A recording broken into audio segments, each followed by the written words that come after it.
자, 민주당 소식도 좀 알아보겠습니다. 박지원 민주당 공동비대위원장이 최근 내놓은 발언들에 대해서 눈길이 많이 쏠리고 있습니다. 며칠 전에 안희정 전 충남지사가 부친상을 당했었죠. 바로 이때 당시 직접 조문을 갔던 민주당 의원들을 향해서 비판을 했습니다. 호칭을 아저씨라고 부르면서 진짜 이 아저씨들이 왜 이러나, 내가 멱살이라도 잡아야 하나, 이렇게 인터뷰를 했습니다.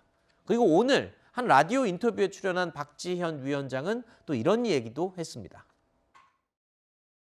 아저씨라고 표현하신 적도 있잖아요. 그때는 제가 이제 비대위원장 전이라 다 다른 것 같아요. 멱살 잡고 싶지는 않으세요? 그것도 제가 이제 비대위원장이 되기 전에 네. 이제 조금 이제 했던 이야기이고 소통을 활발하게 이어가고 있습니다. 윤 당선인이 젠더 갈라치기로 이익을 본 부분도 있고 2030 청년 이제 여성들의 이제 10만 명 넘게 입당 러시가 계속되고 있는 것은 민주당에게 다시 한번 희망과 기대를 걸어주시는 거라고 생각을 하거든요. 네. 자, 저 아저씨들 멱살이라도 잡아야 하나, 이런 발언 모두 비대위원장이 되기 전에 내가 했던 이야기다라면서 한 발 살짝 물러선 입장을 취하는 박지원 위원장이었습니다. 윤석열 당선인을 향해서는 여가부 폐지 등의 공약을 비판하면서요, 성차별 문제 인식에 대한 기본적인 소양이 결여돼 있는 사람이다라고 지적을 하기도 했습니다.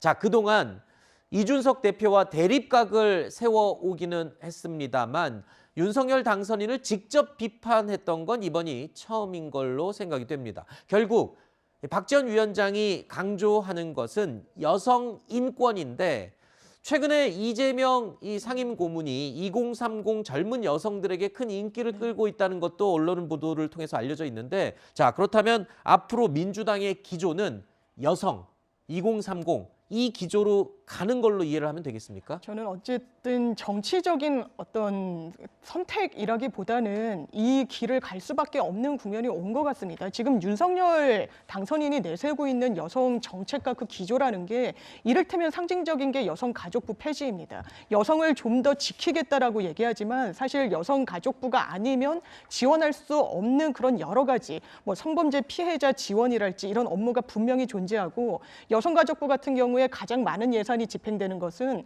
무슨 여성의 어떤 인권이나 지위를 향상시키는 게 아닙니다. 한 가족 부모, 한 가정에 지원하는 금액이 상당히 많은데 이런 부분을 몰각시킨 채 그냥 없애겠다라고 얘기하는 대안에 대해서 뭐라고 얘기할 수 있는 정당은 분명히 필요한 부분이 있고, 성범죄 무고죄도 마찬가지입니다. 여성계에서 어떤 본인이 성범죄 피해자가 됐을 때 이 부분을 공식화하는 걸 상당히 저어하는 분들을 저희가 많이 만납니다. 그런데 이걸 무고죄로 더 신설을 해서 처벌을 강화하겠다라고 하면 여성들은 민주당을 지지해서라기보다는 오히려 이런 윤석열 후보의 반여성적으로 비칠 수 있는 기조에 반대해서 반대급부로 민주당을 택하고 있는 부분이 분명히 있다라고 생각이 들어서, 이런 부분과 관련해서는 어떤 정략적으로 2030 여성을 보고 간다라기보단 어떤 실제적으로 대한민국에 가져가야 될 여성 정책과 관련해서 민주당이 그 2030 여성분들께 집중하는 거라고 생각합니다. 네, 어쨌든 뭐 여성 인권에 대해서 굉장히 큰 관심을 민주당이 이제 앞으로 쏟고 있고 쏟을 것이다. 이건 분명한 것 같습니다만 천 위원장님 하실 말씀이 있으실 것 같아요. 네, 저는 근데 여성가족부 폐지와 관련해서는 민주당이 하시는 말이 좀 모순되는 것 같아요. 그러니까 어떨 때는 여성가족부에서 여성 관련한 예산이 차지하는 부분이 굉장히 적다. 말씀하신 것처럼 뭐 한가족, 한부모 가족 지원이나 이런 것들이 위주다라고 하시는데, 그런 한부모 가족 지원 같은 것들은 보건복지부에서도 할 수 있습니다. 그러니까 여성 관련한 예산이 적다고 하면서 여성가족부가 아니면 도대체 할 수 없다라고 얘기하는 건 저는 좀 모순인 것 같고요. 그리고 뭐 여성 편가르기 한다 이런 얘기 하시는데, 이번에 윤석열 후보가 출구조사 기준으로 50대 여성은 45%, 60대 이상 여성은 66%, 30대 여성도 43%가 넘는 지지를 받았거든요. 네. 저는 우리나라 여성들께서 말씀하신 것처럼 윤석열 후보가 여성을 혐오하거나 뭐 여성 편가르기를 한다라고 하면 이렇게 많은 분들이 윤석열 후보를 선택해 주시지는 않았을 거다 말씀드리겠습니다. 알겠습니다.